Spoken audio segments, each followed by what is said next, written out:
انہوں نے عوام کا کھانا خراب کر دیا. یقین کریں اوپر سے لائٹ بھی نہیں ہے, بل بھی آ رہے ہیں تڑا تڑ. ذرائع کے مطابق بجلی کا بنیادی ٹیرف بڑھنے سے 100 یونٹ پر بل میں 496 روپے تک اضافہ ہوگا. 200 یونٹس استعمال کرنے پر 992 روپے اضافی دینا ہوں گے. فلور ملز ایسوسی ایشن اور محکمہ خوراک کا تنازع شدت اختیار کر گیا ہے. سرکاری گوداموں میں گندم کا سٹاک موجود ہونے کے باوجود شہری مہنگا آٹا خریدنے پر مجبور ہے. عمران اکبر کی رپورٹ دیکھیے. شہر میں آٹے کی قیمت میں اضافے کا سلسلہ جاری. 20 کلو آٹے کے تھیلے کے نرخ مزید 50 روپے بڑھ کر ایکس مل ریٹ 2850 روپے ہو گیا. زیادہ تر سٹورز پر آٹے کا تھیلا 2915 روپے تک فروخت ہو رہا ہے. چیئرمین پاکستان فلور ملز ایسوسی ایشنز عاصم رضا نے آٹے کی قیمت بڑھنے کا ذمہ دار محکمہ خوراک کو قرار دے دیا. سیکریٹری خوراک نے 200 من سے زائد گندم کے سٹوریج پر پابندی لگا دی. اوپن مارکیٹ میں 40 کلو گندم کی قیمت 4725 روپے ہو گئی. یہی صورتحال برقرار رہی تو گندم کی قلت اور آٹا مزید مہنگا ہونے کا اندیشہ ہے. دوسری جانب سیکریٹری خوراک وٹو کہتے ہیں کہ لاہور میں آٹے کی قلت ہے اور نہ ہی قیمتیں بڑھی ہیں. مفاد پرست جان بوجھ کر مارکیٹ خراب کر رہے ہیں. کیمرہ ٹیم کے ہمراہ عمران اکبر، لاہور نیوز.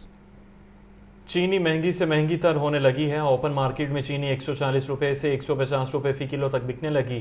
شہری سستی چینی کے لیے یوٹیلیٹی سٹورز پر پہنچنے لگے، لیکن یوٹیلیٹی سٹورز پر چینی گزشتہ ایک ماہ سے غائب ہے. دیکھیے عبدالقادر کی رپورٹ. آٹے کے ساتھ چینی بھی عوام کی پہنچ سے دور ہو گئی. اوپن مارکیٹ میں چینی 140 سے 150 روپے فی کلو بکنے لگی. پوش علاقوں میں 150 روپے کلو میں فروخت ہونے لگی. ہول سیل مارکیٹ میں چینی کا 50 کلو والا تھیلا 6750 روپے تک پہنچ گیا. تھوک میں چینی 145 روپے کلو تک پہنچ. اوپن مارکیٹ میں چینی مہنگی تو یوٹیلیٹی سٹورز پر سستی چینی نایاب ہے. یوٹیلیٹی سٹورز پر سبسڈائز چینی 91 روپے کلو مقرر، لیکن سپلائی مکمل معطل. شہر بھر کے تمام یوٹیلیٹی سٹورز پر سستی چینی گزشتہ ایک ماہ سے غائب ہے. شہری کہتے ہیں غریب کہاں جائے. اوپن مارکیٹ میں چینی مہنگی یوٹیلیٹی سٹوروں پر نہیں مل رہی. سبسڈی دی ہے تو خودارا چینی اور آٹے کی سپلائی بھی کی جائے. یہاں پہ کوئی ایسا سلسلہ بنایا جائے کہ چینی آئے تو بندے کو چینی مل جائے، جو بندے کو پھیرے نہ لگانے پڑے. آٹے کے لیے بھی کافی دنوں سے میں پھیرے لگا رہا ہوں. آٹا دستیاب ہے، چینی بازار میں 150 140 ہے، نہیں خرید سکتے اتنی مہنگی. تو ادھر آتے ہیں نا، تو ادھر 91 روپے کلو ہے، وہ بھی نہیں مل رہی. ایک مہینے سے زیادہ ہو گئے پھیرے لگا کے. 140 روپے کلو ہے. غریب آدمی کا بس نہیں چل رہے ہیں. اب جس کے 5 سے 6 بچے ہیں وہ کیا کرے؟ وہ چینی تو خرید لے، آٹا خرید لے، کیا خرید لے. یوٹیلیٹی سٹورز پر سستی چینی کی مسلسل عدم دستیابی کے باعث شہری چینی مافیا کے ہاتھوں لٹنے پر مجبور ہیں. کیمرہ مین بلال احمد کے ساتھ عبدالقادر، لاہور نیوز. نگراں وزیر اعلیٰ کا اتحاد بین المسلمین کمیٹی کو قانونی حیثیت دینے کا فیصلہ. نگراں وزیر اعلیٰ محسن نقوی کا کہنا ہے کہ اتحاد بین المسلمین کمیٹی کا اجلاس سال میں کم از کم 4 مرتبہ ہوگا. پرامن پاکستان کے لیے علماء سمیت سب کو کردار ادا کرنا ہوگا. محمد یاسین کی رپورٹ دیکھیے.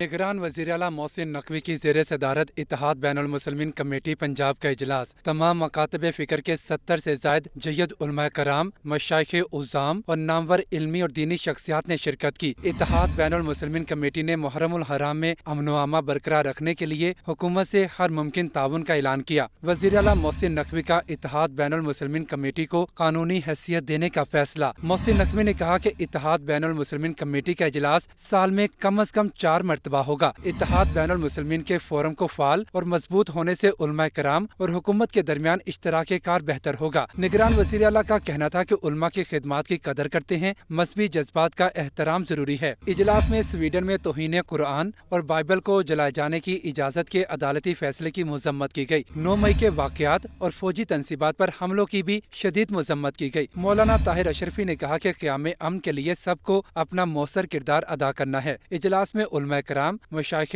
عظام نے تجاویز بھی پیش کی. نگران وزیر اعلیٰ نے تمام تجاویز کو خود نوٹ کیا اور قابل عمل تجاویز پر عمل درآمد کی یقین دہانی کرائی. مولانا عبدالخبیر آزاد، مولانا طاہر محمود اشرفی، صوبائی وزراء، آئی جی پنجاب اور additional chief secretary video link کے ذریعے اجلاس میں شریک ہوئے. محمد یاسین، لاہور نیوز. محرم الحرام میں لاہور میں بی اور سی کیٹیگری کی 5235 مجالس منعقد ہوں گی. ضلع انتظامیہ لاہور نے لسٹ جاری کر دی ہے. لاہور میں مجموعی طور پر 99 لائسنسی اور 551 غیر لائسنسی جلوس نکالے جائیں گے. جلوس کے روٹس پر ریسکیو کی 57 ایمبولینس، 288 موٹر بائک ایمبولینس موجود رہیں گی. جلوس کے روٹس پر 52 ایمرجنسی کیمپس لگائے جائیں گے. سول ڈیفنس کے 300 رضاکار پولیس کے ہمراہ ڈیوٹیاں سر انجام دیں گے. مرکزی جلوسوں کی مانیٹرنگ کے لیے ڈی سی آفس میں کنٹرول روم قائم کیا جائے گا. ریسکیو، سول ڈیفنس، واسا، LWMC پولیس سمیت دیگر الائڈ محکموں نے تفصیلی پلان تشکیل دے دیا. سمناباد کے مقام پر انڈر پاس کی تعمیر کا منصوبہ ڈیڈ لائن پر مکمل نہ ہو سکا. نگراں وزیر اعلیٰ محسن نقوی LDA کی کارکردگی سے نالا. شعبہ انجینئرنگ کی کارکردگی کو بھی ناقص قرار دے دیا. سیکٹری تعمیرات اور سیکٹری ہاؤسنگ کو فوری طور پر پروجیکٹ کا انتظام سنبھالنے کی ہدایات جاری کر دی ہیں. زین العابدین کی رپورٹ دیکھیے.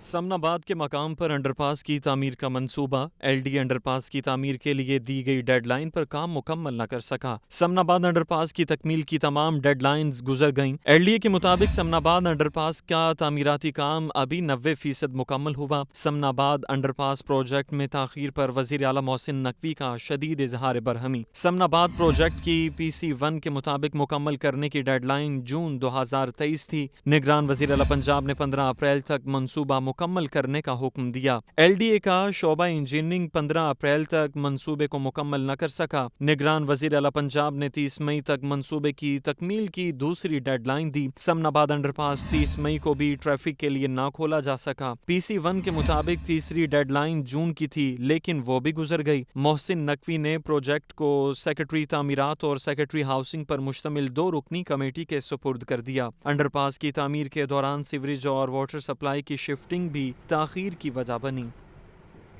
آگے بڑھیں گے. آپ کو بتائیں کہ گزشتہ مالی سال میں شہر میں واٹر سپلائی اور سیوریج کے منصوبے نامکمل. واسا کی جانب سے شروع ہونے والے سابق حکومت کے تمام منصوبے بھی ادھورے ہیں. Haji camp drain, surface water treatment plant اور واٹر میٹرز پر کام مکمل نہ ہو سکا. سال 2022-23 میں واسا کی کارکردگی کارگر ثابت نہ ہوئی. واسا واٹر سپلائی اور سیوریج کے شروع ہونے والے میگا منصوبے مکمل نہ کر سکا. حاجی کیمپ ڈرین منصوبے پر مالی سال 2022-23 میں کام ہی نہ ہوا. ستو قتلہ ڈرین کی مرمت اور بحالی کے لیے رکھے گئے فنڈز سرنڈر ہو گئے. پانی کو ضائع ہونے سے بچانے کے لیے واٹر میٹرنگ کا پروجیکٹ بھی مکمل ہونے کا منتظر. سال 2019 میں سرفیس واٹر ٹریٹمنٹ پلانٹ کے لیے وفاقی حکومت نے منظوری دی. مالی سال کے دوران سرفیس واٹر ٹریٹمنٹ پلانٹ کے لیے زمین پر کوئی تعمیرات نہ ہو سکیں. صاف پانی کی فراہمی کے لیے واسا نے بلو ڈراپ پروجیکٹ متعارف کروایا. واسا انتظامیہ منصوبے کے بعد بلو ڈراپ پروجیکٹ پر کام نہ کر سکی. بلو ڈراپ پروجیکٹ کے تحت مختلف علاقوں میں صاف پانی کی فراہمی کو یقینی بنایا جانا تھا. واسا نے شہریوں کو بروقت اور بہتر سروسز کی فراہمی کے لیے حاضر سر کے نام سے منصوبہ بنایا. واسا انتظامیہ نے حاضر سر منصوبے کا نام تبدیل کر کے منصوبہ بند کر دیا. واسا کے نامکمل منصوبہ جات کو مالی سال 2023-24 کے سالانہ ترقیاتی پروگرام میں شامل کر لیا گیا.